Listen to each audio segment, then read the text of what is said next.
Hey guys, you're listening to the PetaPixel Podcast, where we talk about all the latest news in the photographic industry and more. But if you're looking for expert advice, incredible selection, and the best deals on photographic equipment, video, lighting, and more, you go to B&H. B&H is PetaPixel's new gear partner. And for even greater savings at B&H, we recommend the B&H Payboo credit card, which lets you save the tax. You pay the tax, and B&H pays you back instantly. Save the tax on all eligible purchases shipped to eligible states. Or you can pay over time with our 6 and 12-month financing on minimum purchases of $199 for 6 months or $599 for 12 months. Terms apply. Learn more at bhphoto.com/Payboo. Credit card offers are always subject to credit approval. Payboo credit card accounts are issued by Comenity Capital Bank. Welcome back, everyone, to a NAB is Going On episode of the PetaPixel Podcast. It's a lot of video stuff this week, which I'm super excited to talk about, except that I've got a cold and my throat is scratchy and I don't want to talk too much. So it's going to be a precarious balancing act today of how much I want to throw myself on this microphone. But you know what? We got new stuff from GoPro. There's a whole new series that they're rocking here, the Mission 1 series.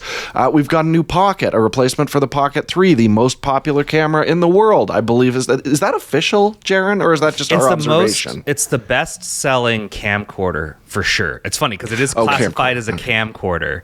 But is it a camcorder? I feel like in order to be a camcorder, you have to have the little hand grip, and it's got to be a rectangle shape, and you got to hold it like this, no? Yeah. And you have to not be dressed cool while you're holding it as well. Like a raincoat is ideal. Nobody calls it that. Come on, nobody calls it that. But yes, it is the most popular camcorder for sure, and it's not close. Yeah. And we should peek behind the curtain. We're recording this the morning that NAB has started, so we've actually got a lot of news stories that just dropped that we were scrambling to read up on right before this. So this is coming out a few days later. It's not going to be as fresh as hot, but we're hearing a lot of this. It's brand new news for us, so we're looking forward to getting into some of our initial impressions. As well, we should mention both the GoPro and the Pocket camera we haven't gotten our hands on just yet, so we're not going to do much in terms of just digging deep into the review aspects of it, because that is forthcoming. But this is a little bit more first impressions. And we're joined by Sarah Teng in a little bit here, who's going to give her opinions on those smaller cameras as well, because she shoots a lot of stuff that I think both GoPro and DJI see her as the target audience. So we're curious what she thinks. And you know, I'm going to ask her also why she keeps using her iPhone when these things exist, and she'll get into that. One last thing, we are publishing this podcast late because we wanted to be able to talk about the Osmo this week, and the Osmo didn't get announced until, I believe, this morning or yesterday. It's close, so that's why we're a little later than usual, so hopefully that's okay with y'all. Yeah, hopefully while you're watching this, we are testing the ever-loving hell out of that camera right now. So get ready for that. But, guys, I need some help, okay? Like I said, I'm not feeling great. You both said, again. I haven't been sick on the podcast in a long time. You're referring to when I tweaked my back and neck, and I was on Robaxacet, which was a little dopey. Recently. You were sick about a month ago. And then, not like in your throat, but you were like, oh, I got a cough. And then my wife got sick right after that, so I naturally blamed you. But, that's, I avoided it. Guys, I need your help. Do you have any family remedies or advice of a way to recover while I struggle with this debilitating sickness? Because I'm not taking a day off. We got to go shoot this afternoon, Chris. Help me out. Help. Natto. Home remedy. No, Jaron. That's your answer for suggestion. Everything. That's your answer for everything. Is yucky. You know, I will obviously, you've got your classic medicines, right? Like your epinephrines and your Dayquils and your whatever. Dayquil's great. Yeah, Dayquil. Sure, right? But and I do like Neocitrin at nighttime if I'm having a hard time sleeping, but it's Solars. But my home remedy, there's no chamomile or strange herbal remedies or anything. It's grandpa's medicine. It's like a good shot of whiskey. If I'm seriously, no way that works. No, totally. If I feel like my throat and I'm starting to get a little cold or a little sinus, dude, a good shot of whiskey or something strong, hard liquor. That's what I do. Always makes me feel better. That's not going to help with my plan of filming an episode later this afternoon. Like, why was that poorly exposed and Jordan was asleep? I'm just saying 2 fingers, just a double, just a couple just fingers. Just a double. Sure, just a double. My mother would say take an echinacea and some vitamin C, which of course does nothing. But that is echinacea's prophylactic. I think echinacea is supposed to be like prophylactic, I think. I don't know what that word means. Prophylactic? That's actually one I don't know. Preventative. Oh. Yeah. I know. Like an airborne. No glove, no love, Jaron. Come on, man. But yeah. That's all I got from my mother. She would fill me up on the herbs. It's your mom Punji. struck me, having not known her for that long, but she struck me as like having lots of opinions on solutions for like any ailments or anything like that. She did work as a laboratory in a lab at the hospital, and she'd see germs all the time. So there you go. Yeah, that's probably why she was giving me echinacea as the preventative, because she's constantly around disease. You like that word? Say prophylactic. Prophylactic. It's a good word. Thank you for teaching it to me. I've heard it before, but I never really knew the I'm most surprised famous you didn't in the say Blues kanji. Brothers. Yeah, I'm surprised you didn't say kanji, because when I was sick as a kid, my mom would make kanji, but she would make like a little bit of chicken broth, rice, maybe like a tiny bit of egg stirred in, but it was like very light. There was no, maybe a bit of soy sauce, but it was very plain. But like a hot bowl of kanji when you were sick, even like anything cold, like diarrhea, digestive problem, whatever. It's like kanji. Yeah, that was good. That's a good one. So Jordan, you should try that. Will you come over here and make me a bowl of that, Chris? I could try. It'd be easier Actually, if I know where I'll just call your mom. Your mom can come. Yeah, you call my mom. She'll make it. I mean, I've got some Nika in the thing here. She'll be like, who?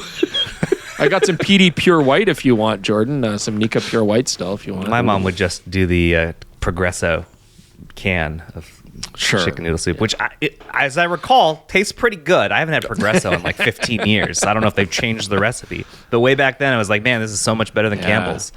Yeah.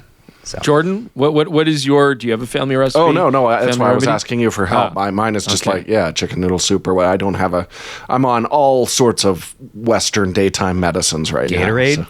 Yeah, some Gatorade. Oh. Gatorade. The ice ones, I think, are my favorite ones. There's like a blue flavor and a light blue flavor. Oh, Frost. It's Frost. Gatorade Frost. Frost is going to fix me? That's not. No, that causes. So if I mix that with whiskey, I'll be unstoppable. By the way, do it. This is actually totally off topic, and I just want to mention it now before I forget. God. Have you guys heard of Dirty Mountain Dew? Yeah, you showed me this. No, I Jordan, have you heard of Dirty Dew? Awful. Why am I not on this text chain? What's up? So, Dirty Dew is the new Mountain Dew cream soda that the fine folks at PepsiCo have rolled out, and it comes in like those regular what size is that? Is it like a tall boy or like a 350 ml? 350. There we go. Thank you. Yeah. How much sugar would you guess is in a Dirty Dew cream soda, Jordan? So if I just like poured sugar into a 350 ml, was it pretty much equivalent to that? Like 350 mils of sugar? It's like 74 grams of sugar for that bottle, which is 3 times the amount it typically has. A friend of mine went and tried it because he decided to be the guinea pig for science here. And he said that it tastes really, really good, but not even a quarter through the bottle, his stomach started to hurt. Yeah, that's awful. It's pure death, man. Like, it probably has somehow more sugar than maple syrup would have at that same point. It's awful, dude. The concept of this drink disturbs me, but it is so funny that I can't help but think about it all the time now. I love the idea of Dirty Dew. Dude. I'm like shopping for breakfast cereals, trying to find stuff that's healthier, and I'm like 8 grams of sugar. It's kind of high. It's kind of high, and then like 74. That's stupid. It gives you like 146% of your daily dose of sugar. It's so funny looking at the nutrition facts on this thing. It's gross. Which influencer is plugging this right now? I don't know. None of them I have nobody, seen. Nobody should drink 7-year-olds, take your day to the extreme with Dirty Mountain Dew. I am curious what would happen if you gave one bottle of this to your son, Jordan. Absolutely under no circumstances ever, Jaron. All right, let's get started on this podcast. Right. Goodness. All right.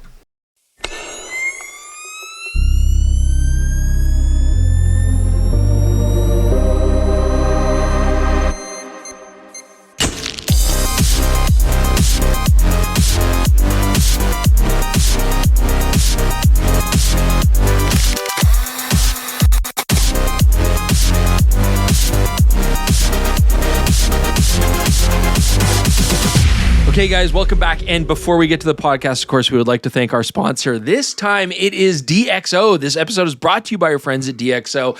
Their newest release called Pure Raw Suite 6. Now, I'm going to be honest about two things here, okay? I haven't tried to run my RAW files through this yet, okay? It's just come out. But our travel editor, Michael Bonacore, he asked to borrow some of my RAW files along with some of his RAW files he shot as well. And he put them through, and it was on our trail camera here in New Mexico. He said the difference in quality, especially with noise and like lens correction, was very noticeable. And I will say that my second honesty thing is I was using the OM3, and when I shoot Micro Four Thirds, especially in low light, I do use noise reduction. So seeing the results that the DxO RAW 6 did, it was very impressive on my RAW files. I saw what it did with Lightroom. The Pure Raw 6 did a fantastic job. So why do you want to get this? Why do you need it? Well, it's a pre-editing tool. It runs before you make any of those creative edits in Lightroom, so it saved me that step. Before you go to Photoshop or anything like that, or even DxO's own Photo Lab, it applies DxO's AI-powered noise reduction along with lens corrections specific to your exact camera and lens combination. So it's super easy. Supports over 110,000 camera lens combinations, lab-measured profiles. Your corrections are calibrated to the exact gear, not like a generic profile. This workflow gives you cleaner, sharper DNGs before you've even touched a single slider, and it's nice just to be starting with that clean point. Now, if you're like me, you might be wondering, like, where do you start? I mean, because I'm going to try this out, and I got to say, this is really interesting. So Michael wrote an article about this DxO Pro Raw 6 or Pure Raw 6, sorry. And it was so informative. It's like a full user's guide. Like all the comments, people are like, I know it's sponsored, but this was legitimately useful. It was very helpful. He takes you through step by step all the menus, how to set things up, how to get the best results. You definitely should check it out. And like it's a complete beginner's guide. So not only are we showing you an interesting product, but also how to use it. It explains differences between the processing engines, Deep Prime 3 and Deep Prime XD3, when to use the appropriate one. It covers exact settings to start with. It talks about like that whole plugin process, with how it melds with Lightroom and Photoshop as your workflow, how to create masking layers, let you blend both processing engines. It's very, very cool. So if you want to learn more, definitely check out Michael's article. It's the Ultimate Beginner's Guide at PetaPixel.com, or just visit the link in the video description. On top of that as well, DxO is giving PetaPixel Podcast listeners 15% off any of their software. So not just Pure Raw 6, any of their software. Head to DxO.com, use the code PetaPixel, and save 15% today. All right. Great read, Chris. Top tier. Thank you. Thanks to DxO for supporting the podcast. We have a lot to cover, as Jordan mentioned. Well, we're going to do the mainline stuff. Let's start with probably the biggest story of the week. Huge. DaVinci Resolve has added a ton of photo editing and Lightroom Capture One-esque features into DaVinci Resolve. It has tethering. It has RAW support. It's got the ability to create like whole libraries like you can do in Lightroom. You can import your whole catalogs from Lightroom. It supports that.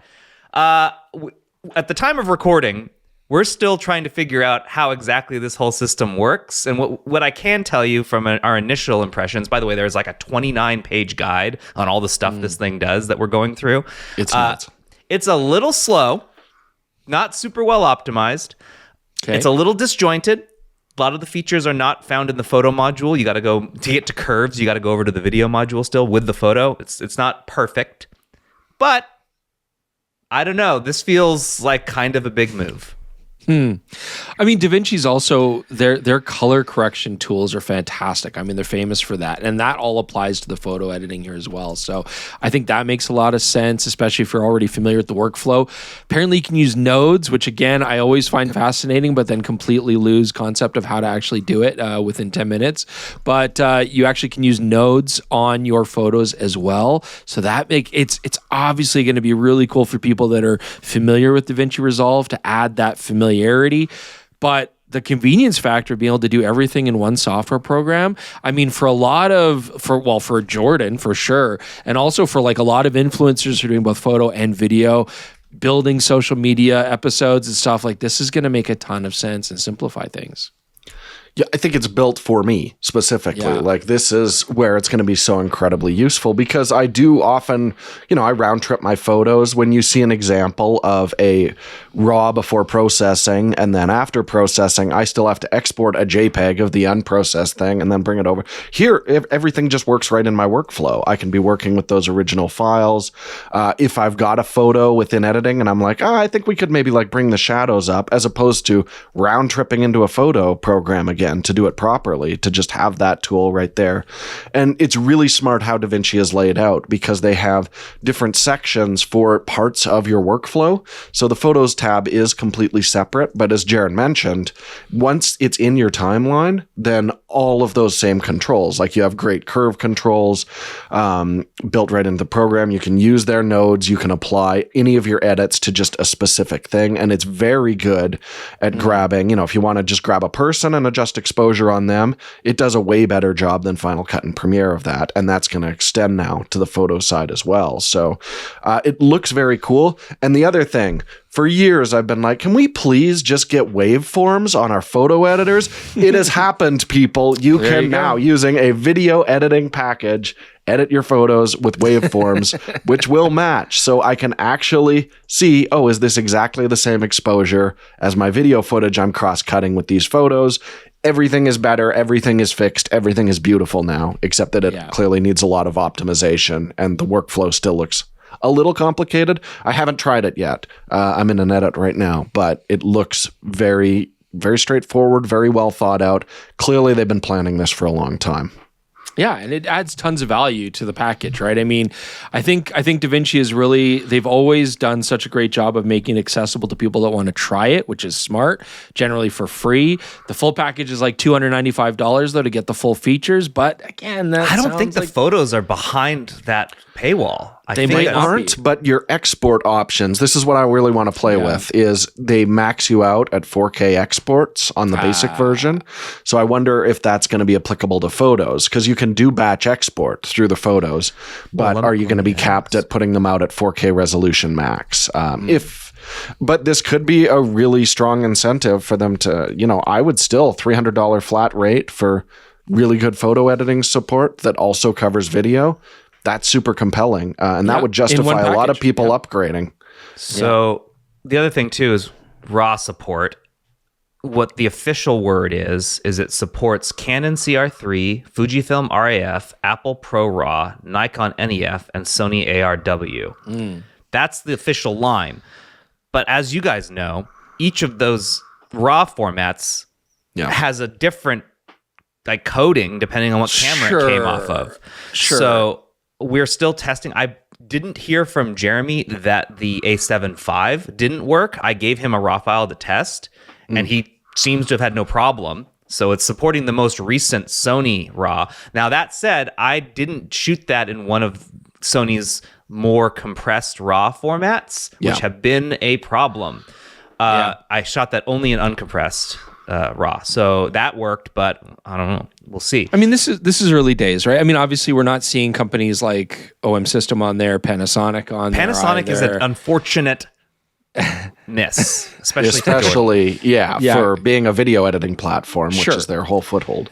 Yeah, but and the question will also be, support's one thing, but as we've talked about, when new products come out, companies like Adobe are generally still going to be, and Capture One are still going to be on the forefront of getting the support for new cameras early.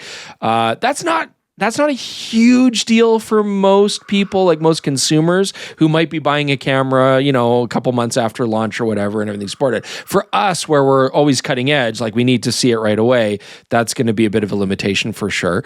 But at the same time, I don't know, am I going to use this? Because Jordan will sometimes be editing RAW files, putting them into the workflow, but all my images that we put in the videos, I've edited and given to Jordan already finished, right? He's not processing those. So I don't know. Do I want to move over to this? I don't think you can yet. I think you'll want to wait a little bit. Yeah, I'm still going to be sticking with Lightroom, I think. Early days. Yeah. But I think maybe eventually this will be an actual option. Because to this point, there really is only one real competitor to Lightroom, and it's Capture One, and it's still not 1-to-1. It's still not everyone likes the options between. There's plenty of Photoshop alternatives now. Yeah. But it's really been Lightroom ever since Apple decided to not do it anymore. That has been like uncontested. It's nice to see them doing this. I will say, as far as RAW support goes, DaVinci is like Blackmagic is well connected. They have a huge install base. I think they've got the weight to get that stuff sooner. What were you going to say? I was going to say the big through line with every video camera that shoots RAW is Resolve support on day one. Everything else comes later. They're already talking to the camera companies. I think it would be very easy for them to add support for the photo formats as well. And maybe this is going to be the thing where when a new camera comes out, we're jumping on DaVinci to process RAW files before they're available in Adobe. We'll have to see. But if I've learned anything over the last couple of years, like do not doubt what DaVinci or what Blackmagic, thank you, Jaron, is willing to do there. Yeah. All right. Yeah. Okay. More on that to come. We'll probably have more next week to talk about once we've done some full testing and gone through all, I'm not exaggerating, 29 pages of materials to look at on what this can do. DaVinci's going to eat somebody's lunch out there for sure. Is it a novelette at that point, Jaron? A novella? Yeah. A novella. 29 pages? I think you're getting close. Yeah. All right, let's get to a bit of a downer news, but this should come as no surprise. No surprise. Prograde Digital has officially said that starting in May, they will have to raise prices on their end on all of their products that use flash memory. So that's memory cards and SSD. They have put the blame squarely where it belongs. Here's a quote from Mark Lewis, friend of mine, who formerly of Lexar and now the CMO over at Prograde. There are only a few companies in the world that have flash memory fabs, and those suppliers are experiencing high demand for flash memory and DRAM from the companies that are building AI data centers. With all the frenzy over AI and the race to be first, the biggest, the best, those companies are paying whatever they have to in order to build out their AI infrastructure. As a result, the flash memory manufacturers are prioritizing allocation of their memory to those AI customers, and they're raising prices by 100 to 200% in some cases, and in certain situations, even more. These cost increases are significant and very real, and they impact the entire industry, including brands like ours. One more thing that he mentions in here, the fact that he mentions it is concerning to me, but he says that they're happy that they've been able to work with their retailers to keep stock on shelves where people want to buy them. But the fact that he's mentioning that that's a thing tells me it may be a concern soon that finding stock of products where you would like to find that stock may be harder. Yeah, man. I don't know. We're going to do this every week. Yeah, like we knew it was happening, and like look at what AI is doing for us, right? It's giving us brain rot on a regular basis. That's awesome. It is doing some exciting stuff in the movie industry, but it's exciting visually. It's not exciting for the hardworking creators that actually make those movies and films. So that sucks. AI girlfriends and boyfriends is pretty awesome. Like, yeah, man, I don't know, man. It's just rough. So if you've got memory cards, maybe buy what you can now. Maybe people should start hoarding these things like bullets. You know, if you can still find them at good prices, start bullets. Packing them away. Yeah. Oh, yeah. I mean, it took me a second to process that, but Jordan, you and I both were like, wait a minute, what? I think we've just found the reaction shot. You know, I always like to throw one in when we talk about the PetaPixel podcast at the end of every episode. Yeah, it's both of us acknowledging bullets there. I'm just saying I got a stockpile. That's all I'm saying. I got food and water. I've got everything. I'm ready for it. I'm ready for the AI attack. Yeah. Yeah. Okay. Let's do another one that this one's not a lot to say about it, but I'm going to move it up one space. This is cool. Wait, which one are you doing? We'll do that one next. We're going to do Freefly first. Okay. Freefly, yes. The company that made that gigantic hula hoop gimbal, the first one. Yes, there you go. They have joined the L-Mount Alliance. And you're probably wondering, what? Who cares? What do they make? Well, turns out that since the Movi, which I don't even know if it's on their website anymore. Let me go look.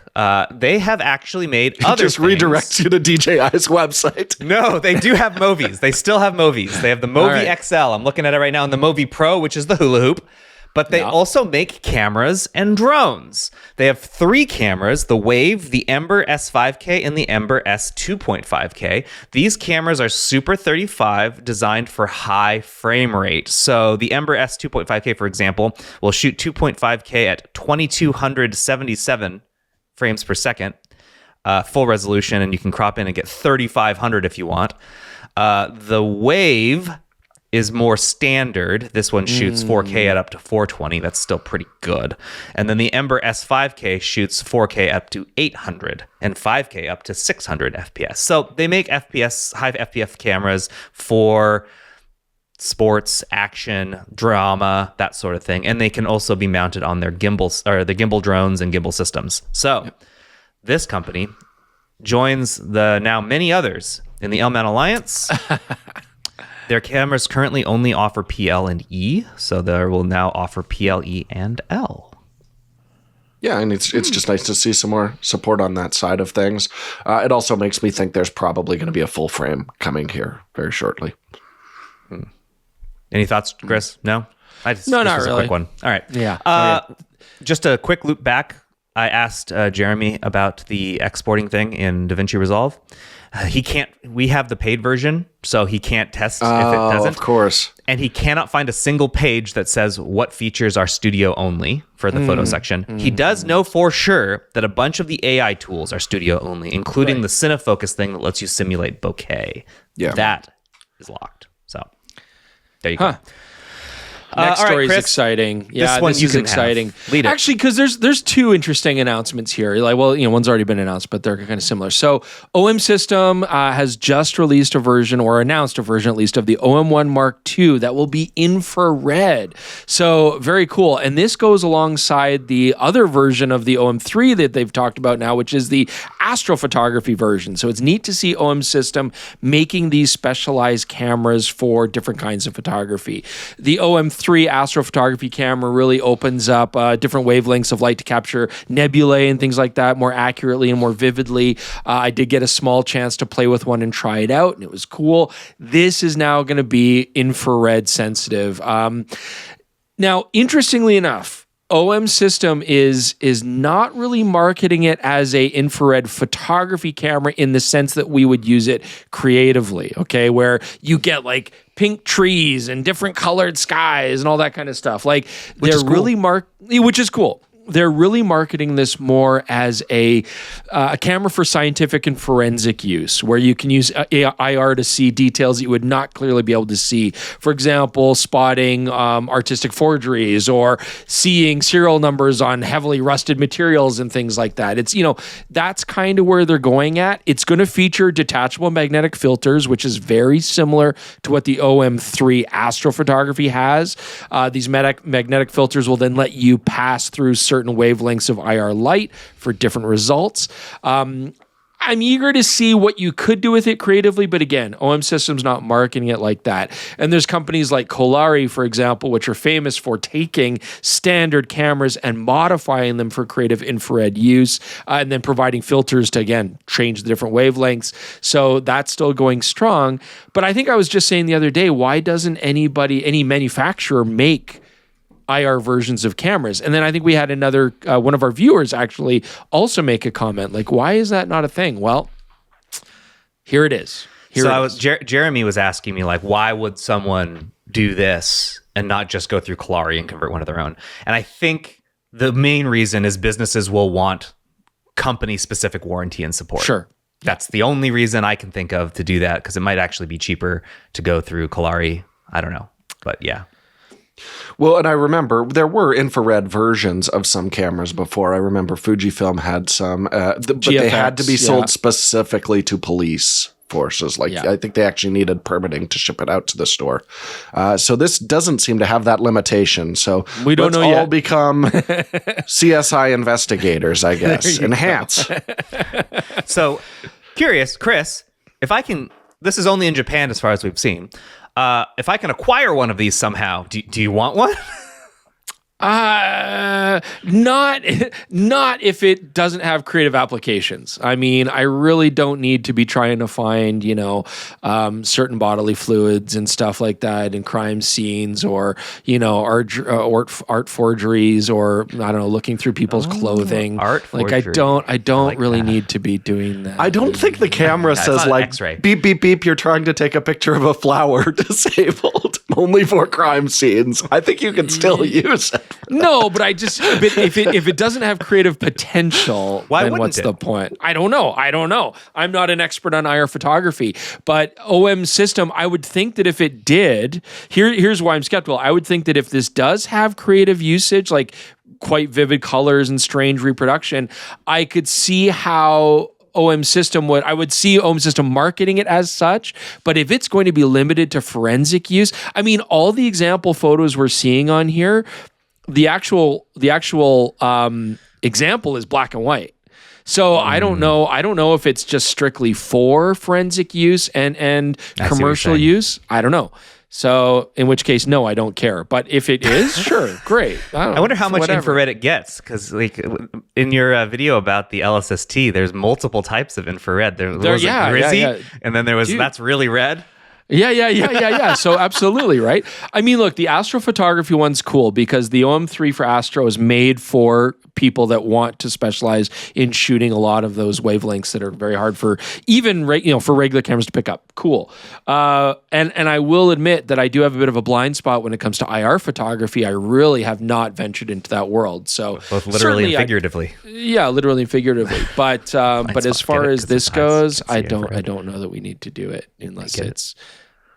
Do you get it? Because your eyes can't see infrared? Yes, blind spot? Yes. Yeah. You're amazing. It was good. You're so smart. I was smiling. You're so smart. All right. Last news story before we get into the two major news stories and bring in Sarah. Jordan, it happened. Yeah. Arri has been acquired by one German man. By a dude. Yeah. One guy. His name is Rydell. His last name's Rydell. Thomas Rydell. Yep. Rydell. I guess Rydell is the wine glass company. Rydell is the I don't know. This is a German Maybe it's company. Rydell. I don't know. Rydell. Anyway, he is the founder and owner of Rydell Communications and the Rydell Group. But it needs to be pointed out that those companies didn't acquire Arri. Yeah. Tom did. This dude did. Yeah.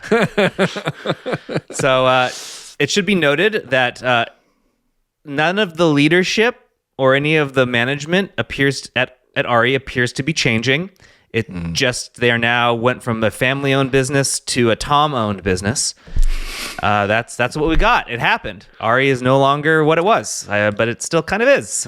Because we reported quite a few months ago, right, that they were looking at trying to sell last year, or possibly thinking about selling. Yeah, August last year. Yeah, and then they closed down some of their lighting factories, I think, to make the business a little bit more attractive to be purchased. Yeah, so hopefully Arri can now like streamline things, maybe have a bit injection of capital, and maybe like create some products that will have more mass appeal or broad appeal. I mean, whatever they were doing ahead, their lunch is getting eaten by all the other companies, so they're going to have to certainly find a way to be competitive.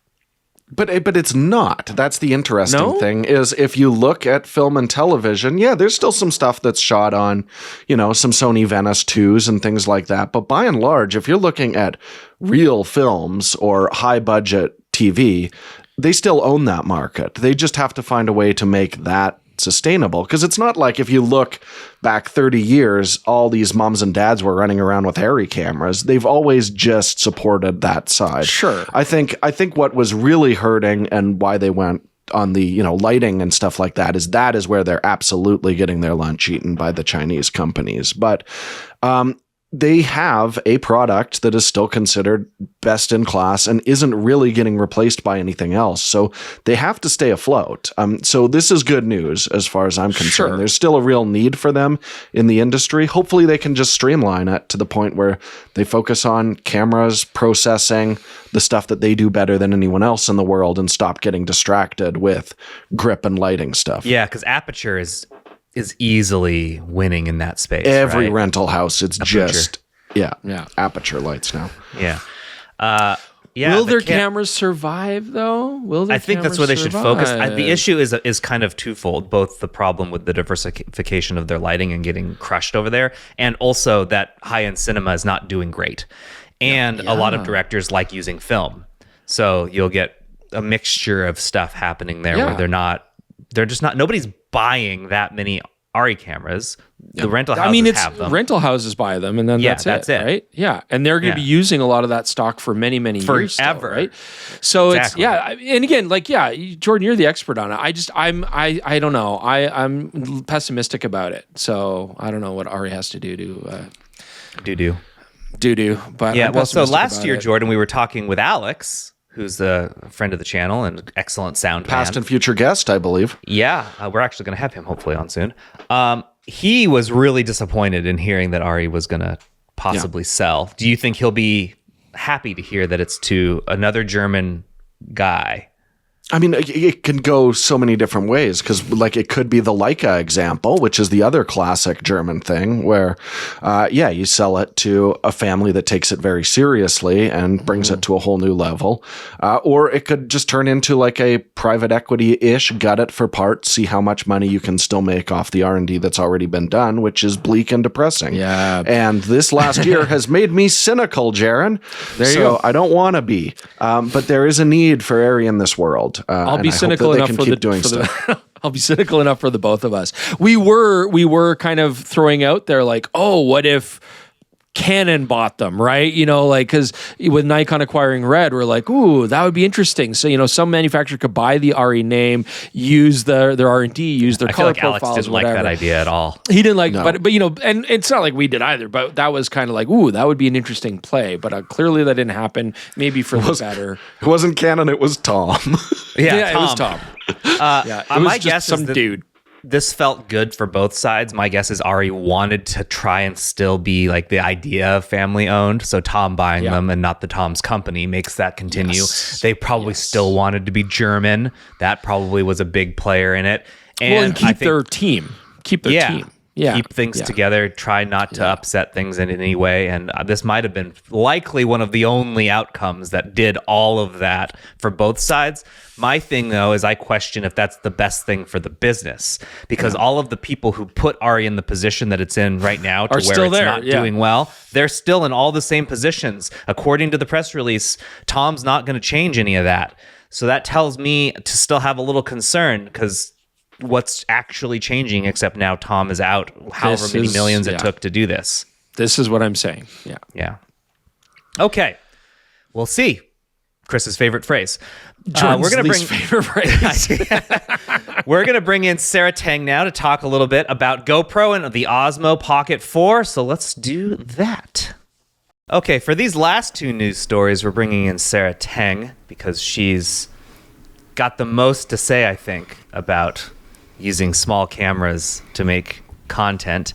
So she goes underwater more than us too. That's a key factor. That's true. And the GoPro still goes underwater. So let's do this. We're going to talk about GoPro's announcement, which is their new Mission 1 series cameras, which is, I'm not sure if they're going to keep saying Hero and just reset the clock and go now to Mission, which, by the way, I want to point out is way too close to Key Mission.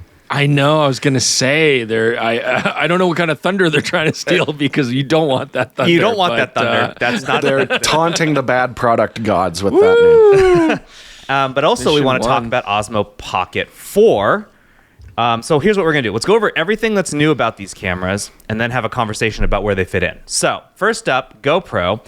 We got an announcement of 3 cameras. One is the one they're mainly focusing on right now, which is the Mission 1 Pro. There's the Mission 1 Standard, which is just a cheaper, less performant version of the Mission 1 Pro. And then later this year, they will release the Mission 1 Pro ILS, which is a Micro Four Thirds mount in front of a Type 1 sensor, which is confusing because Micro Four Thirds is both a mount and a sensor size, but they're only using the mount. Anyway... Jordan, we'll get there. Jordan, tell me about this new sensor because you know probably more than me, even though we sat in on the same conversation. I've got a lot going on in my brain. Well, Sony announced it pretty recently. So it's a Type 1 sensor, 50 megapixels.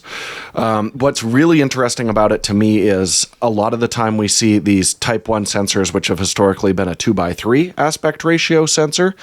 This is 4:3. So a lot of the time when we see like smartphones and stuff say, we're using a Type 1 sensor, they're just cropping the sides off of it. So you're actually not getting all of that sensor area. Where here, it looks like the new GoPro specifically is using all the information that sensor can kick out. And it seems to be smoking fast too. Like this thing can do 4K 240, 1080 960. So Chris, you better be ready to have some water thrown at you. That's going to be an essential part of that. Just fly fishing. Come on. No, it's too slow for fly 60. fishing. No. Just fly fishing. 8K 60 and 8K open gate, which is neat. Yeah, 4.3 open gate, which is incredibly useful. That all rocks. Now, the one thing is, you might remember GoPro had the most square sensor leading up to this. It was like almost square, essentially. Mm-hmm. But that's what gave it the ability to do a very minor crop and do the horizon lock, where you could rotate the camera 360 degrees. Because this is a less square sensor, it's going to have to crop in more. That's the only like technical limitation I can see with this. Right. But otherwise, it looks like all benefits. And they're clearly going up market. Like, this is not designed to compete with the other action cameras. They're moving this up, which means the performance on it should be excellent. But it's also, get ready. They're not announcing pricing because of what's going on with RAM pricing, but it's going to be expensive. Yeah. Likely more expensive than the last Hero and both Osmo and Insta360. But they have stuff here that makes it likely worth it. Mm-hmm. They have their log profile. It's true 10-bit. It can shoot in HLG HDR. It can do HDR photos and shoot 50 megapixel pictures. So I'm showing them on screen now. Because I want to get Chris's opinion on these as well as yours, Sarah. These are photos that GoPro gave us. They've been using these in their marketing leading up to this because they hyped the heck out of this camera without saying what it was. They were just like, it's coming, get ready. And now it's here. They actually gave us the full resolution files of those pictures so we can look at them and really see what they're doing. Yeah. And they also have this grip kit that makes it look like, the Ace Pro 2 has one from Insta360 that makes it actually look like a little camera. They have the same thing here.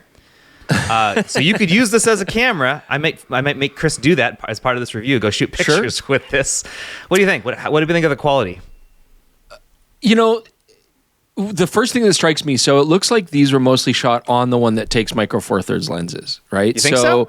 I think so, because we're seeing some wide angle shots here, certainly some more telephoto, or unless they're just cropping in, but I think so. Hold on, let me go find out if there's EXIF data. Give me one moment, I will look. Yeah, because it looks like it. I mean, they're either cropping heavily or doing that. And I mean, if they have micro four thirds, why not use it?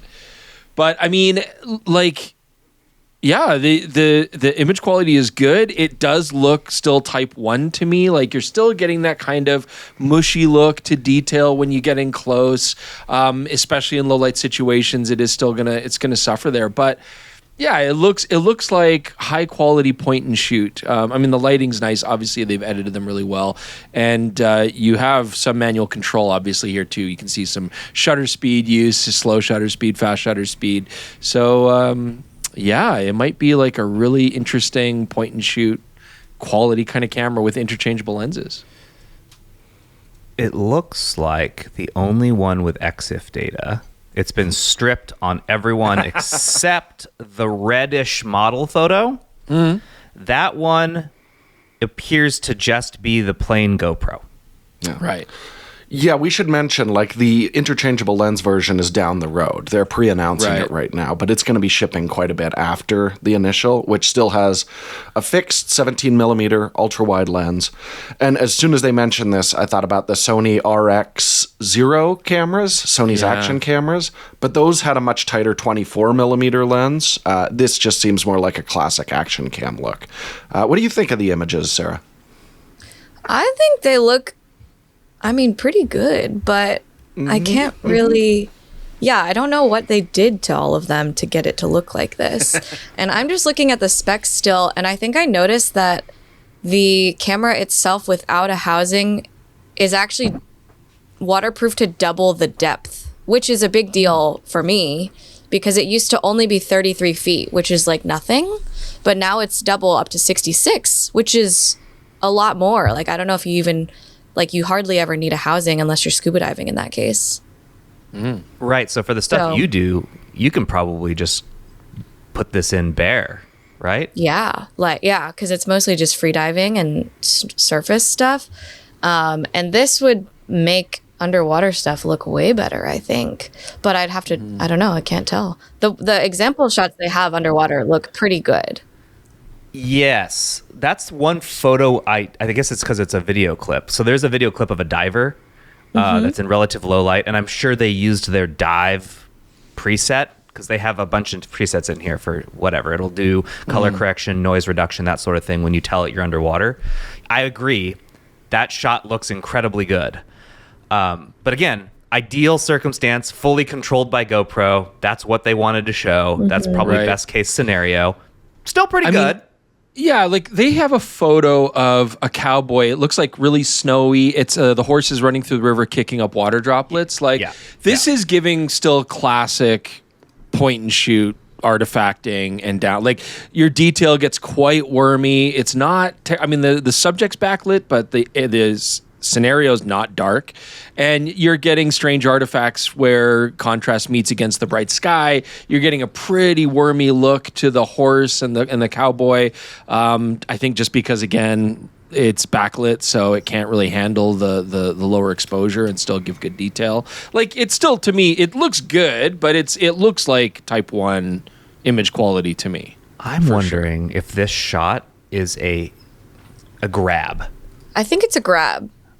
Oh, well, then what's the point of showing it? Well, okay. It's 9,072 by 6,804. And the one... That's pretty big. That's really big. Yeah, that sounds 50 to me. That's bigger than the one of the red model, so maybe not. But I agree, there are some shots here that... Wormy is a good word for what's happening. And that's typically what you get is a wormy kind of look. Yeah. Yeah, but it still looks better than like the usual GoPro photo. Oh, 100%. Yeah, looks way better than the hero photos that come out of. Yeah. Yeah, and I mean, not to fixate on the photo quality too much, because this is primarily going to be used as a video camera. Sure. Again, we only have the YouTube footage right now, but it does really look excellent. Like there's the classic GoPros, you're always either shooting for the highlights or the shadows. You're choosing which one you want to throw away, and the dynamic range does look really good.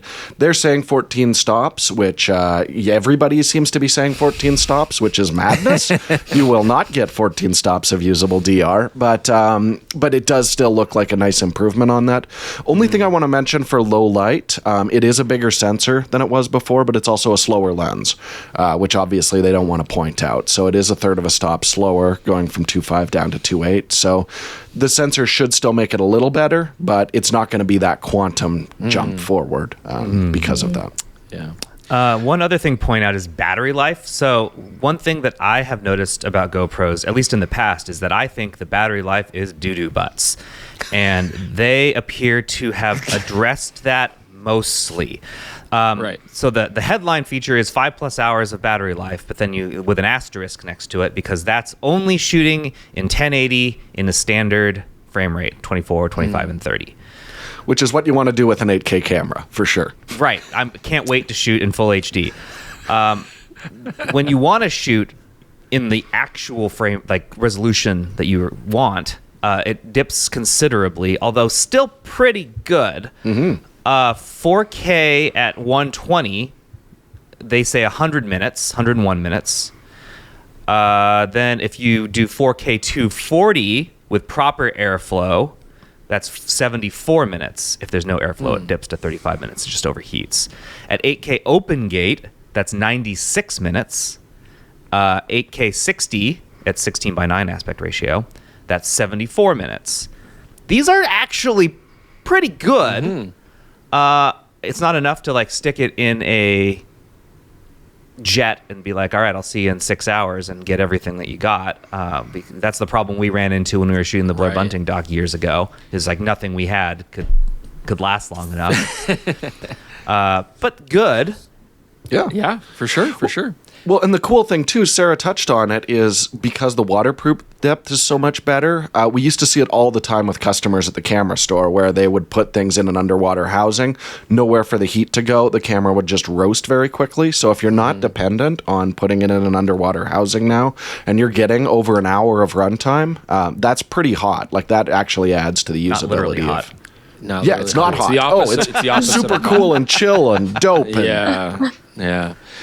You know, clearly to me, the Micro Four Thirds option is most compelling just from a creative standpoint. I mean, the mount dwarfs the actual body itself, and it's a tiny mount, so that's saying something. But, I mean, I'm skeptical. Obviously, it opens up a lot of potential. Yeah, I know me. It opens up a lot of potential for video makers to have interesting wide-angle lenses, ultra-wide angles. Obviously, there's going to be a crop factor. That's going to play a part. For photography, though, the camera itself looks awful to hold, right? Like, it is. Even with that grip? Yeah, we'll see. I mean, but I'm skeptical, right? Like, the mount is already so large that if you use any lens that extends beyond the mount width-wise, you're going to be blocking the screen on the front, so that won't be very useful. It's just going to be, it looks like it's going to be very unbalanced, but who knows? We'll see. I'm eager to try it, but I don't think it's going to be ideal from a handheld shooting perspective. But what do I know? No, I think the use case there is supposed to be, you've got like a motocross event. You're sticking a bunch of GoPros on the riders, and then you have static cameras with telephotos and different focal lengths off to the side, so it matches. They have 100%. A great multicam app that this will work with as well. So that's 100%. Where I see the usability. I don't think people are going to be on the street running around with a Micro Four Thirds lens taking. Well, unless your name's Chris Nichols and you're in the middle of you review. have to, and Jaron Schneider makes you. That's why I'm bringing it up. Otherwise, it'd be a moot point. But Jaron's going to make me shoot this on this street, and I'm going to hate my life because I don't think it's going to be very enjoyable.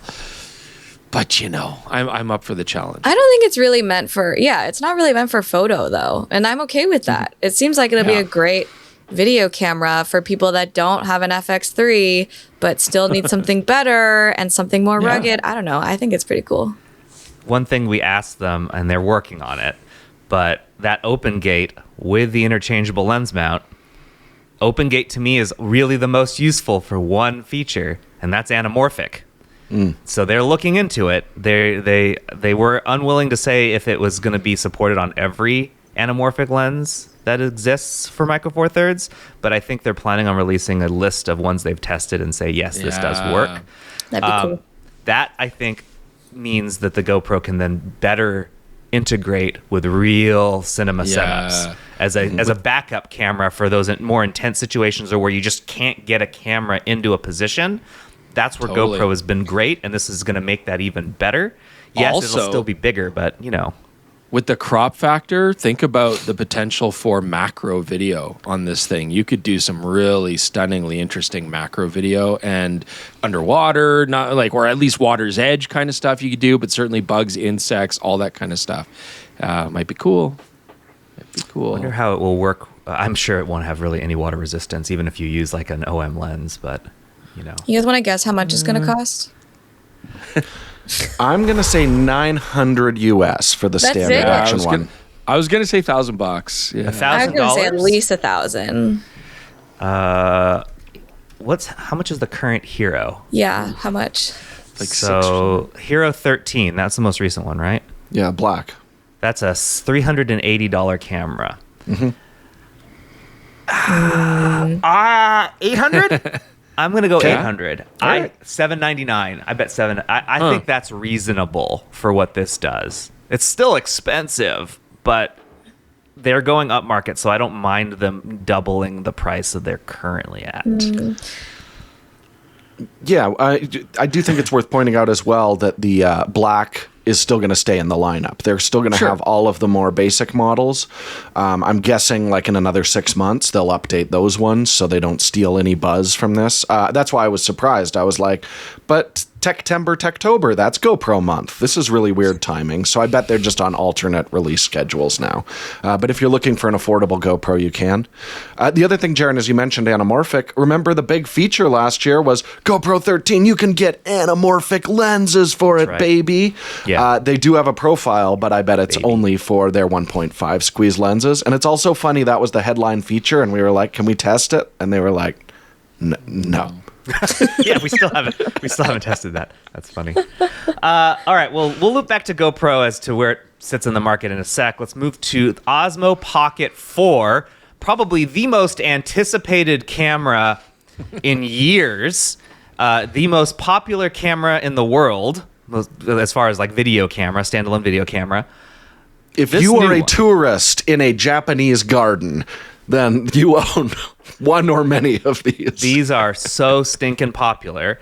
Let's go over the upgrades to this thing real quick. So it's got a new Type 1 sensor that, as Jordan said, everyone claims this. 14 stops of dynamic range. Impossible. Keep going. 4K 60 and 4K 30 with that 14 stops they claim. 10-bit color, true 10-bit color. That is an upgrade. That's in the D-Log Pro mode. That is a new mode. The D-Log Pro mode is made for pros with expanded dynamic range and high contrast or color for scenes for flexible grading and authentic reproduction. Let's see here. It has a new 4K low-light video dynamic range on night and low-light scenes. So that's an upgrade to the software.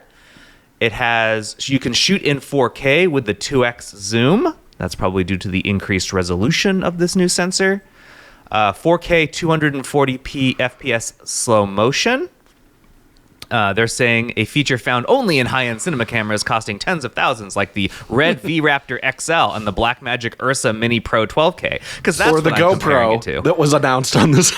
Yes. Well, they certainly didn't know about that. It has 6 built-in film tones now. The CC film and NC film, so Fuji-inspired cool tones.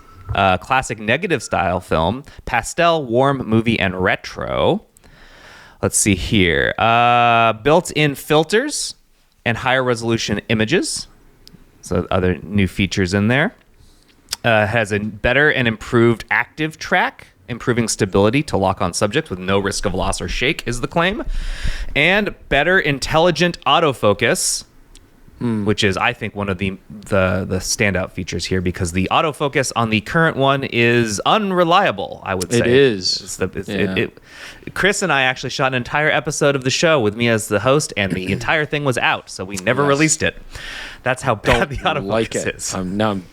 I'm scarred for life. It also has a new feature on how you start recording, and then they also added some buttons. There's two new buttons under the little monitor when you flip it, and it'll start recording when you flip the screens, so it's faster to shoot.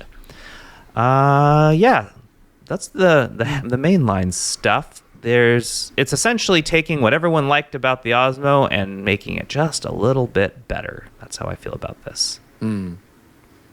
So, Sarah, do you do much work with any of the Pocket cameras? I don't have one personally. The only time I've really used it is when I've used friends. I played around with Jaren's a little bit in Japan, and he shot a bunch of stuff on there that I have edited since. But honestly, I haven't used it that much. And I was going to ask Jaren, when you recorded everything of me in Japan, not in log, right? Correct. I think it would help me to test that out before I have any deeper opinions, because I didn't love the non-log footage. Describe what you mean by that. What do you mean you didn't? What's wrong with it? I legitimately want to know. Well, if you look at the post I did today, the first video goes from we're in the shadows or in the shade into very bright sunlight, and that was really difficult. I mean, I guess that would be difficult for any camera, to be honest, to go from those two environments, but it was just not fun to edit and color because there was a lot that was lost once we got into the sun. Let me tell you, the log wouldn't have helped much with that. Yeah. The dynamic range is poor on that. But now camera. with 14 stops of dynamic range, all of our dreams will come true.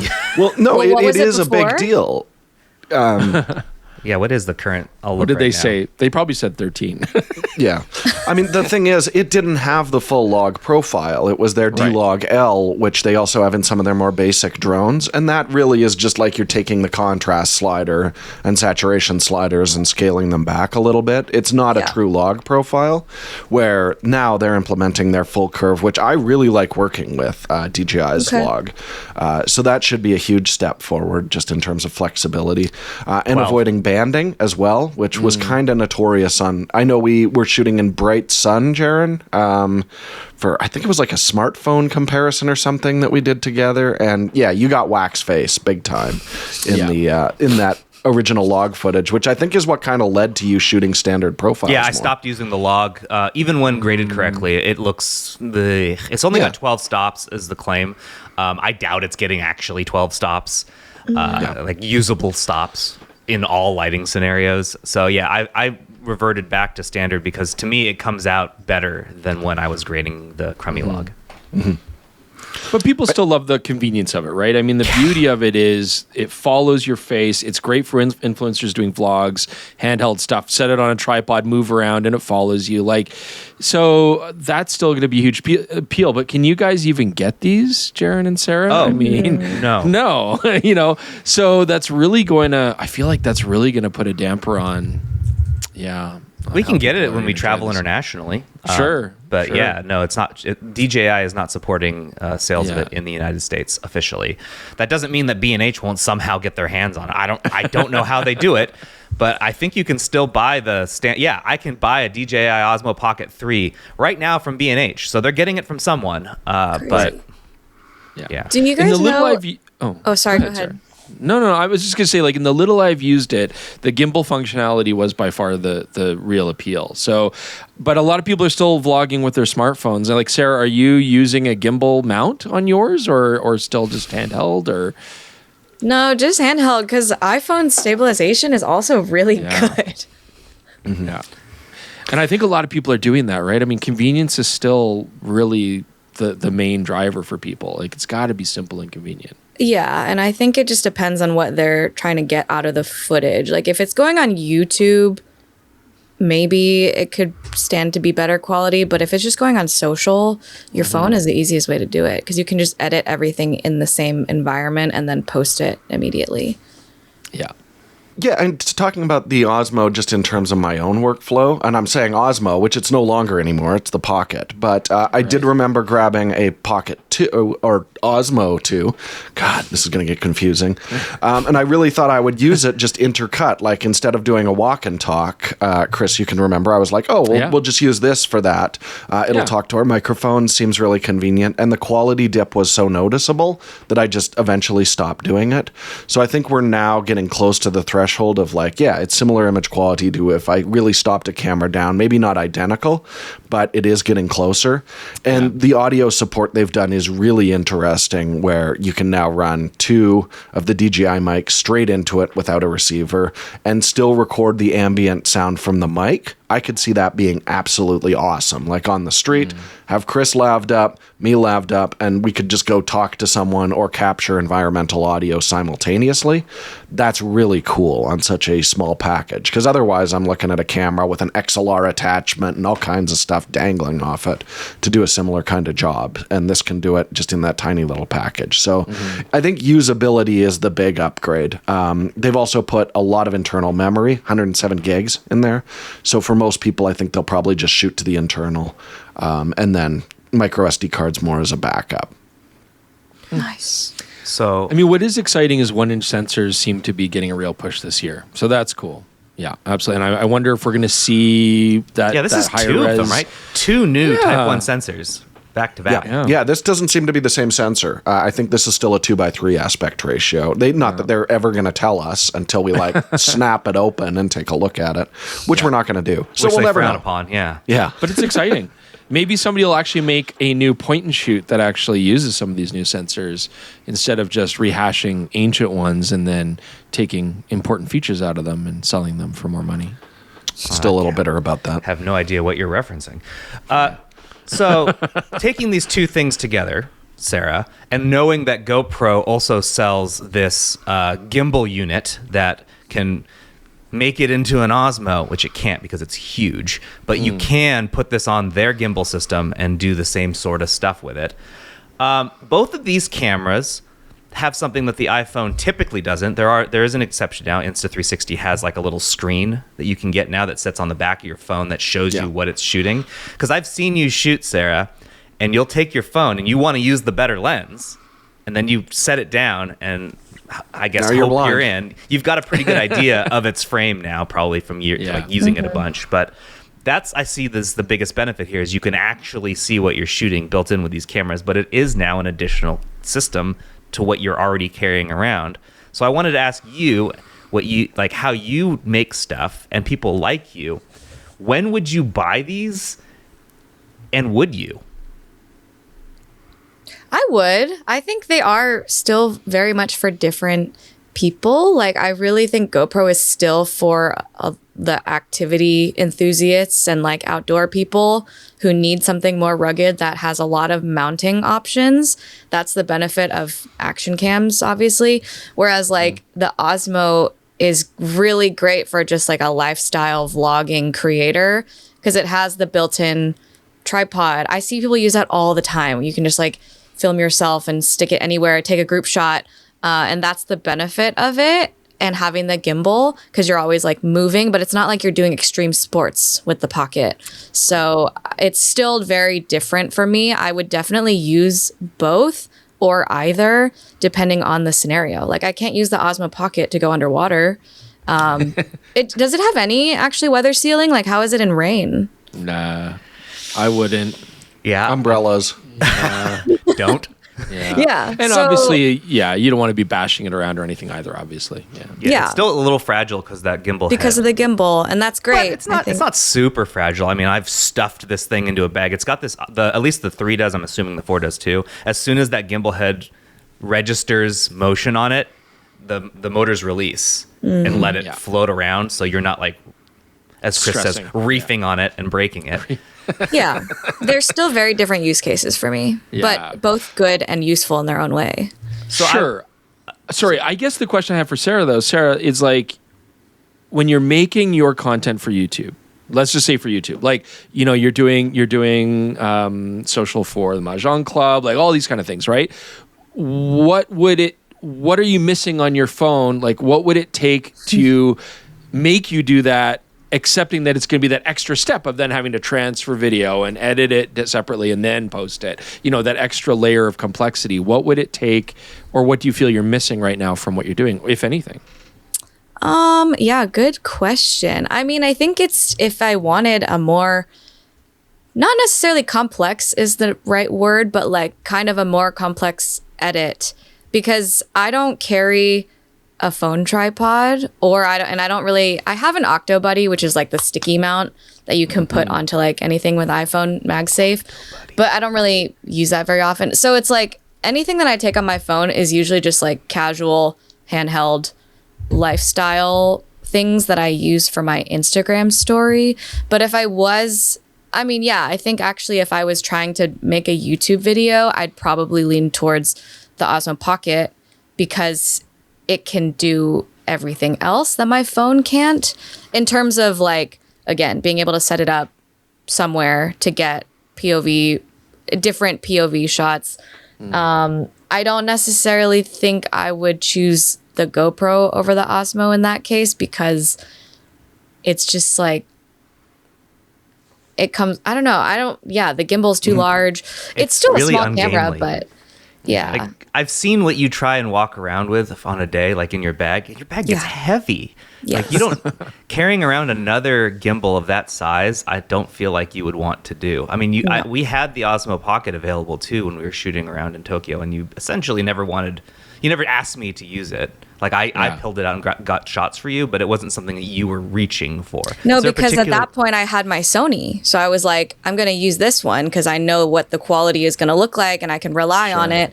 The Osmo, would have been for like something in between what my phone and my camera could do. But if I have the choice of all three, it's like hard to justify using the Osmo. For social media, would you bother? Like choosing the Osmo because doing something other than your phone, because you've got your phone with you and you know you're making stuff for social. Because that's for me too. Like, I'm not trying to call you out. It's like, I'm the same way as like, I don't want to carry more than I have to. I really don't. No, he doesn't.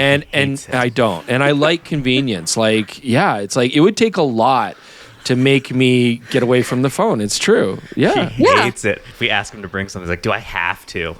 Yeah, I hate it. In that photography too, right? I like to be minimalist and shoot what I want to shoot for Chris, can you my bring me creative this output. lens? I don't want to. No. I don't want to. No, God. But especially when it comes to like social media, if I'm going to do it, it has to be convenient as all get out. Like otherwise, if I feel like I have to then take the footage, edit it, put it together, I don't know. I'm just not inspired to do it that way. No, and I know agree. I'm not the target audience, but would you want to do, or would you find the phone to be perfectly capable? If I'm not out to capture something specific for like a specific project that I know I have to do, I'm not bringing the Osmo. Yeah. I just have my phone, like on my everyday out and about, I always have my phone, and that's just what I'm going to use. Unless I know that when I'm out, I need to capture this and this for this video that I need to make, then I'll bring the Osmo. But yeah, honestly, I wouldn't have it. For me, I wouldn't have it as like an everyday carry unless I needed it. I bring it up to you because I kind of, this is maybe just me, but I feel like there's this dynamic going on in our entire industry. Video, photo, everything. There's, and the Kyra really kind of brought this home for me when I reviewed the Kyra camera. It's like, there's this dynamic now of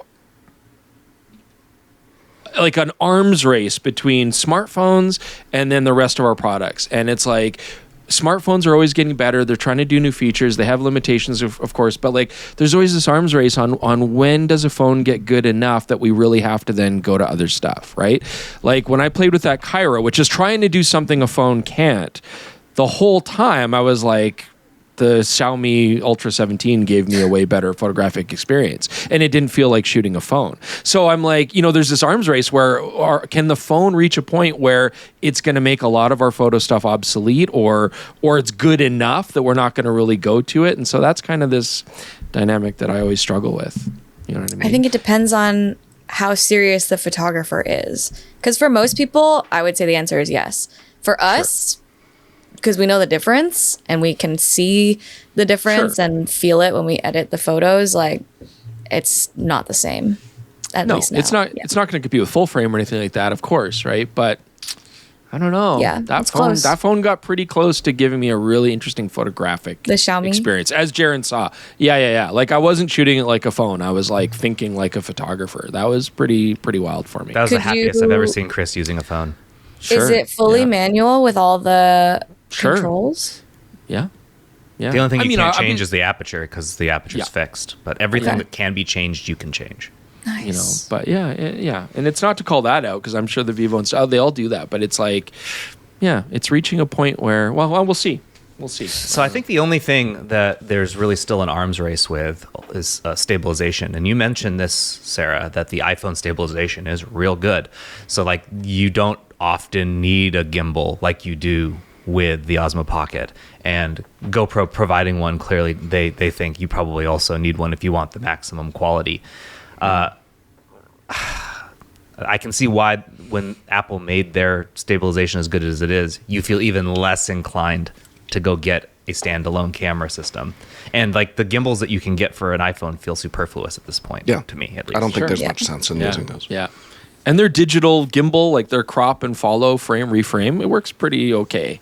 That's the only on the front-facing camera, right? Yeah. Yeah, that's... Sarah, that one's crazy.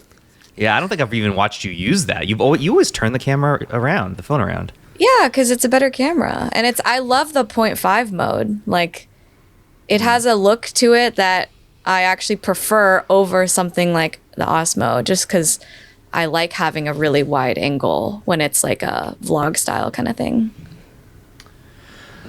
All right. Cool. Well, Sarah, thanks for joining us on this segment. I know you've got more stuff to do, so we'll let Appreciate you your insight. go. Thank you. But Thanks for having me. There should be a new Sarah video, right? By the time this pod drops? Soon. Do we Yeah, play that's it? what I No, need it'll to be go. after. It'll be Okay, after. get ready. Buckle up. That's what I need to go finish. Yeah, all right. Thanks, Sarah. Thanks, Sarah. It's good to see you again. It's always great to have Sarah on. I like her perspective. She was a little busy. We couldn't have her for the whole podcast today, but I'm glad she was able to stop by for that 40-minute conversation. But now that that's behind us, what have you been up to? Awesome. There's that pause that Jordan says he loves. I'm not doing it. I'm not doing it this week. Nope. You got one of you two. You got to start talking. I signed a digital signature to say that removing some trees from my property is happening, so I'm spending thousands of dollars to do that. If for anyone listening that hasn't heard me lament about my situation here, I'm not on a large property. I'm living in the city of Portland, so it's like, a house and a small yard. I had 20 plus trees on this property when I moved in. I really wish that was an exaggeration, and some of these trees, at least 1, 2, 3, 4 of them, are like 4 to 6 stories tall. Like these aren't the one in your front yard is ginormous. That's a 200-year-old tree. Yeah, it's beautiful, but very healthy. It's nuts. Yeah. It's huge. If it were to fall over, it would destroy 3 houses. Yeah. Yeah. Mine, I don't know. The ones across the street, sure, it'll reach them. But I found that I have a spruce that is too close to the house and is causing the water to wick onto the house and therefore leak into the house. That's bad. So that tree is being removed. And then I've got 2 smaller maple trees. And by smaller, I mean smaller than my big leaf maple tree, which is 4 stories tall. These ones are only 3 stories tall. According to the tree people, it's like, oh yeah, those are hollowing out in the middle. And those are now a danger hazard to all property around them. So those need to be removed. So we're doing it in phases because living in Portland, there are lots of tree laws, and I'm not allowed to remove X many trees every year, and I have to get permitting to get those trees removed. So I have to have a guy come out here and look at them and give them the stink eye and give me the stink eye and be like, why are you taking these trees down? Because of the hazard, sir. Nice. Yeah. That's what I've been up to, dealing with that expense. Sounds fun. It's not. Oh, I misread the situation. I'm sorry. You guys got anything interesting going on? You've been your landscaping situation Nightmare? is a saga. It's a saga. No, it's going on for like decade. Like it's because crazy. Portland as a location is a rainforest, and if you don't manage it annually, things just grow like a jungle. It just goes out of control. And so this house had not been managed effectively for 10 plus years. Yeah. So I'm out there with a machete hacking down vines because this nature took it back. That's so hot. And you don't want roots growing in your pipes and foundation and stuff either. No, this spruce is on top of a major like water line. So you're screwed. We got to get rid of it.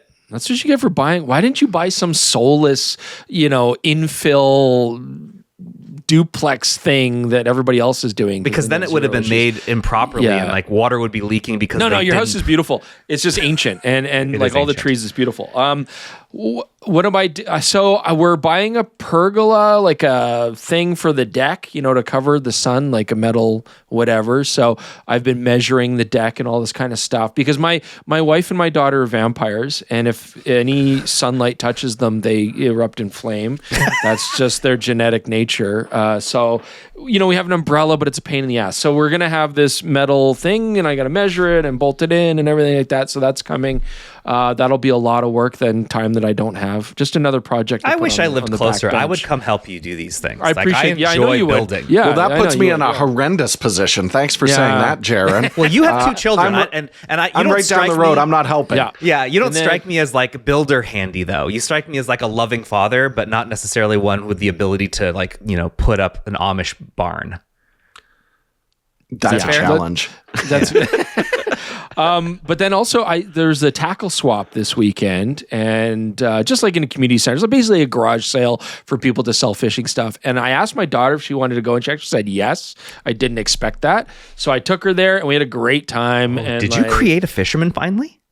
We'll see. But at 3 least tries. She likes spending time doing that. She doesn't like, I took her ice fishing the week before. I said that on the last podcast. We'll see what happens. But she had fun, and it's great because like when people see small children like there that are eager and excited, like they were so nice to her, and they're like, oh, we need more girls in this sport, and like take this, take that. Like she got a whole bunch of free stuff, like free flies and stuff. It was really great. The fly fishing community for the most part is awesome. And look, I got this ancient book called Fishing the Nymph by Jim Quick, and there's actually some fantastic writing in here. So I love this. Like I got my collection here of like illustrated do-it-yourself encyclopedias. Like I love all this stuff from like the 50s and 60s because everything's illustrated so cool, and it's written in such a different style of writing, and I really dig it. So I'm gonna read Fishing the Nymph by Jim Quick. Look at that cover. That's why I bought. I'm like, $5? Done. I can't tell if it's a children's book or for adults with that font. It's fun. That's the best part about it. It's a little Dr. Seussy. I like it. Yeah. Yeah, it treats adults like the whimsy of children, and it's wonderful. Yeah, I love it. Jordan, anything going on in your life? Yeah, I got a reco that actually falls into photography, which I was surprised by. So we're trying to watch the last of the Oscar stuff that we still haven't seen. And my wife and I checked out the Academy Award-winning Best Short Documentary, All the Empty Rooms, which is people traveling around checking out the empty rooms of children who have died in school shootings. It's bleak. It is a very upsetting film, but incredibly well done. Yeah. But what I found really compelling about it, on the pitch, they don't mention that it's Steve Hartman, who's like a local news journalist. I think it's CBS or something. But he brings along a photographer, Lou Bob, who looks for details in these. And some of the stuff, in terms of finding context and combining two things for the most possible dramatic appeal, it's fascinating. It's really well done. And yes, it is a tough set. It's really tough subject matter, but it's artistically inspiring to a degree, just in terms of people being put in a really difficult situation and making art there. So it's something I think photographers, if you're into that, you should check it out. It's a very powerful film. It's on Netflix. It's 35 minutes. So if it was any longer, I think it would be unbearable. But it's the right length. It's very well produced. It's not showy. And you'll get to see some interesting use of photography to elicit a real emotion. So check it out if you're at all interested. All right, I got one more thing before we do tech support. I got an email from a listener viewer. His name's Kyle. Kyle works at NASA. Kyle likes what we do. Is it happening? So, couple things. First, he's like, I want to send you stuff to give to the guys. Share with the team. So I've got official NASA patches that I will be sharing with you. I also have a bag of stickers from all sorts of the missions going back as...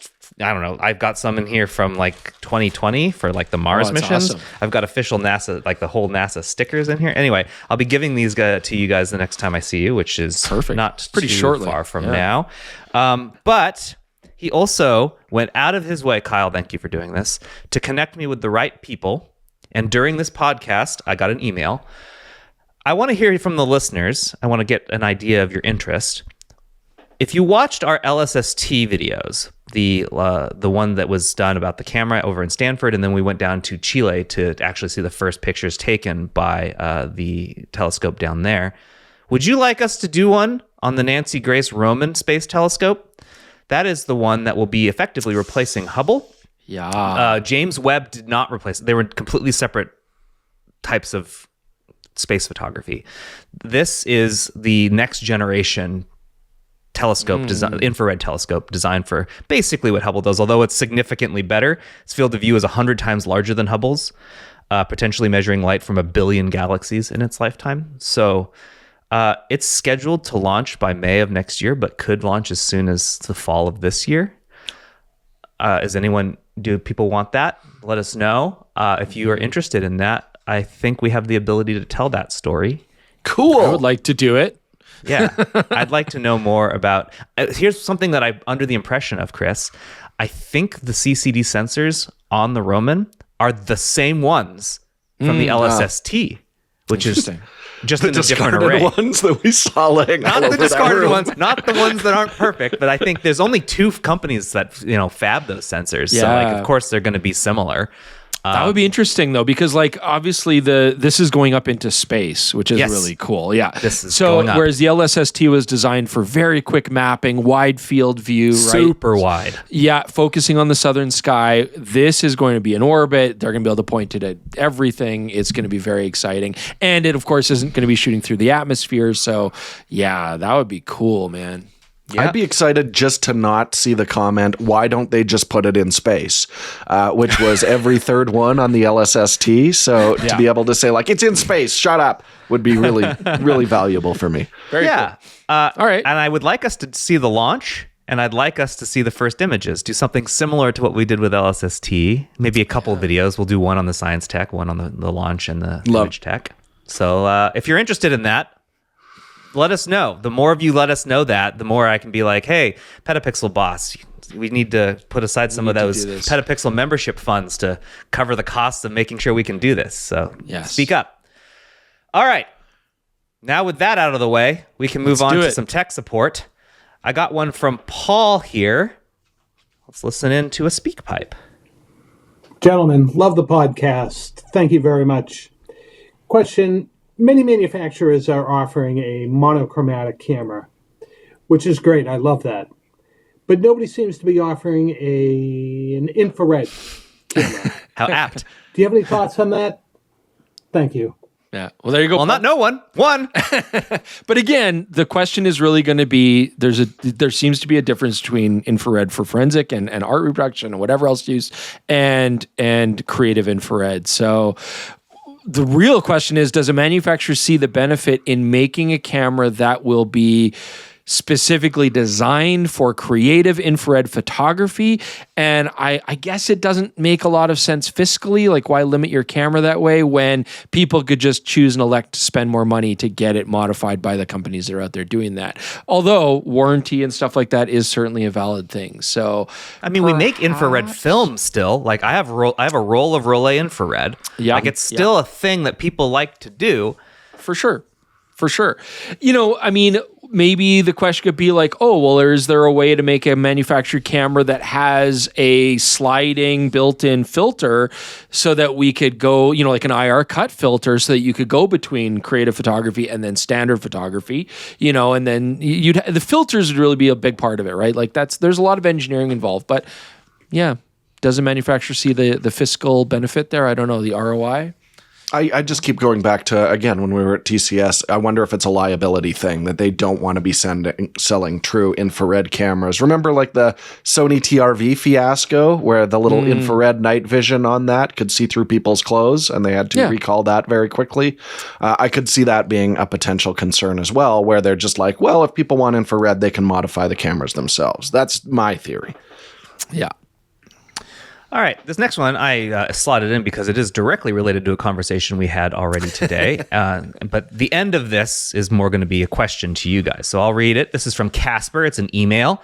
Hi there. Most likely you have received the news of the latest update of Resolve, which now includes photo editing, which is really cool and interesting.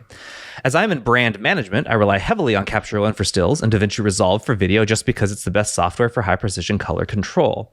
I am definitely going to have fun with this, but I feel like it's not going to replace my subscription from Capture One. However, since I like using Arri Film Lab, I can now grade the stills and video perfectly if needed. I am interested in hearing from you guys on what direction Blackmagic is trying to go with including stills editing, which I think we probably covered already today. There is no secret that Canva and Resolve are going after Adobe's customers. This year, Canva acquired Cavalry Motion graphic software. I personally don't use Adobe. I prefer the new Affinity software for graphic design, which I think is really good for what it is. Can you guys make a video about the creative software landscape? We are constantly fighting over the camera bodies, lenses, etc. from different brands, but a new question to ask is the choice of editing software a bigger deal now than deciding whether the Canon R6 III or Sony a7 IV is the best? Is it time to talk about what we can actually do with those files? Sincerely, Casper. It is a very interesting topic, and I think there is a lot of unknowns in that regard. So as I'm listening to this, of course, the issue is that this would be a huge lift, which doesn't mean that we can't or won't do it, but it would be very difficult. Just because like we have to have a good knowledge of all these software programs to give them a fair shake. We'd have to find ways to then test them against each other. So it would be very involved. The other thing I was thinking is, it'd be cool to do sort of like shootouts, air quotes, where we maybe bring on guests on the podcast that are very skilled with this software, you know what I mean? And could sort of like advocate for their preferred workflow. I don't know. Logistically, it would be difficult. But yes, it would absolutely be very fascinating to know the answers. Yeah, the tricky thing is just our own specialties. Like, I'm very good with Capture One and Final Cut. Chris is very good with Lightroom and Final Cut. What's it called? iPad? Sure. And then Jaron works on Premiere and Lightroom. So it is. I actually don't use Lightroom much at all. It's Photoshop, Bridge, and Premiere.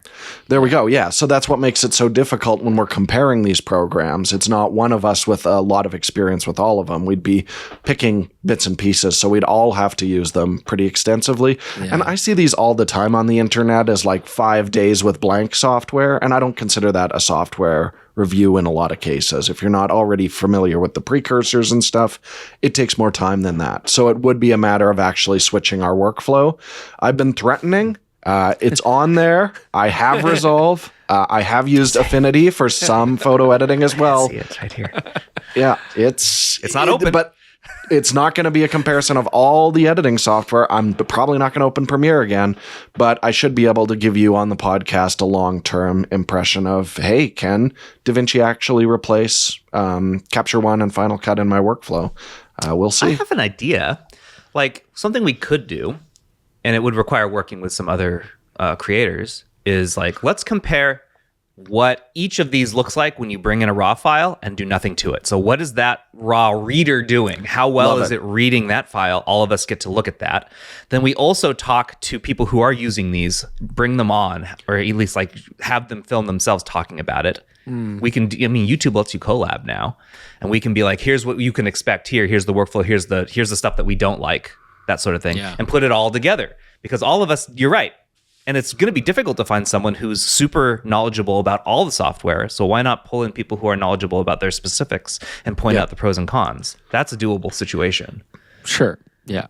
Otherwise, I think we'd have to break it down to like, okay, we're gonna do a comparison of like the top 3 AI noise reduction programs out there right now and see what the results are, right? Like, we could break it down into things like that, but that won't cover the entire software program, right? We'd just be looking at, who has the best erase tool, who's got the best color correction, like, a lot of that gets subjective. It's scary. It's scary. I'm scared. Yeah. For video, at least, like I already can tell you who's going to have the worst color grading tools. It's Adobe, but like there's less obvious ones out there. I'm curious how good Resolve is doing bringing in a raw file, like a Sony A7 V RAW, without touching it. What does that look like? Immediately export that, and we can put them side by side and be like, here's where it's doing a good job. There's more noise here than we were expecting. I did this with f-stoppers. God, over a decade ago, I had one of our writers who was like a really, really specialized in people and color grading and that sort of thing back then. Look at how different raw things looked at raw files, those engines. It might be worth doing that again because you're right. There's the market has completely changed since then. So, one more. Want to do one more? Sure. I think we should skip Alex. This is not a. It's long. We'll come back to it. We'll do Georgie. This speak pipe is short, and this one's for you, Chris. So that sounds good, right? So yeah, there's a lot of smartphone companies that are cooperating with camera companies nowadays. Xiaomi is cooperating with Leica, Vivo is cooperating with Zeiss, Oppo is cooperating with Hasselblad, Realme is cooperating with Ricoh. So I was wondering if you guys are interested in doing a side-by-side comparison of the flagships of those cooperations, just because it hasn't been done, and I think you're the right people to do it. Like, that's interesting. Sort of a side-by-side comparison of the flagships of those, of all the smartphones. Again, a big lift. It'd be interesting. Like, I've played with the Xiaomi now. I would certainly like to play with the Vivo. That's pretty high up on there and really kind of see it. What I would find really compelling personally, certainly a roundup of those phones would be cool. But what I'd find really compelling too would be understanding what the relationships is actually like with these collaborations. Because you see this a lot. I mean, collaborations are nothing new. Panasonic had Leica collaborations for many, many years. Minolta before that. I mean, you've seen Contax and Zeiss. You've seen all of these kind of Hasselblad and Zeiss, like all of these different things. So it's like, what is that? What's actually involved in that? How much information is transferred? What do the companies actually offer? Is it just lens design? Is it production as well? Is it expertise? I'd be curious to know that. But a roundup of the Chinese phones would be great. I just don't have experience with 3 out of 4 of those phones, so I can't really speak to it right now. I think the big lesson that we've learned doing these roundups is we would have to review those phones individually, and then we could approach a look at doing a shootout on them. I think the Vivo is incredibly interesting as well. I've been seeing Allison Johnson from The Verge having a great time at some car races with that phone, and it looks really interesting what it's doing with the telephoto. All right. Okay, we're going to end it with the feel-good story of the week, and I'm going to lean back on the space program because space makes me feel great. For those of you who are living under a rock and did not notice, the Artemis team... They made it. They successfully came home, landed in the ocean. Under a flat rock. An incredibly flat rock with icy barriers around the outside of it.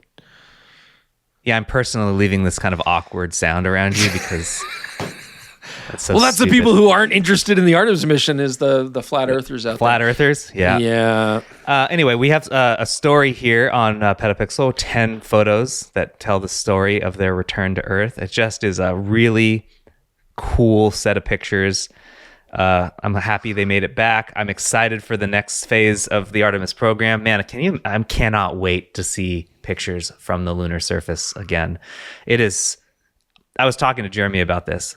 Incredible that we actually did it once because it is so hard to do even with modern technology. Like I can see why people don't believe we did it because it's so hard to do now. Doing it back in the 70s, 60s, and 70s is wild.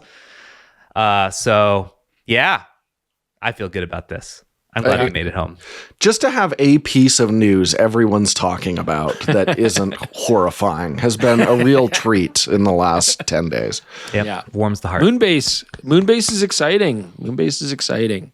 Everybody should watch Ad Astra, and we definitely need a space elevator. That's got to happen now. We need a space elevator. Why aren't we building a space elevator? If you are curious about why it's so difficult to go to the moon, Kyrgyzstan, in a nutshell, they have a short that explains, and probably a whole video that explains what's going on with the electrons on the surface of the moon that basically makes floating shards of glass just sit up right above the surface. It's just a really inhospitable environment. So yeah, landing radioactive there kicks that stuff up, and then it just floats there. It's just the worst. So yeah, it's hard. Anyway, glad they made it. Thanks for joining us this week on the podcast. Thanks to DxO for sponsoring it. Guys, make sure you get a move on to the PetaPixel pop-up with Harper Finch. These shirts are only available for another month or so. Jordan's got one on. Chris and I are wearing the more widely available Harper Finch shirts that you can get. But yeah, go check it out. Really appreciate the support. Many of you purchased shirts already, so we really appreciate that. Thank you. That goes directly into our ability to afford to go do a NASA story, so we appreciate it. And there are many Bilf hunters out there. Yeah, many. I can't wait to see them in the wild. If you're a Bilf hunter and you're wearing the shirt and you're actually actively hunting for Bilfs and you get Bilfs and you can get a picture, send it to me. We'll share them on the pod. Yeah. Chris wants to see them. All right, thanks everyone. See you next week. Bye.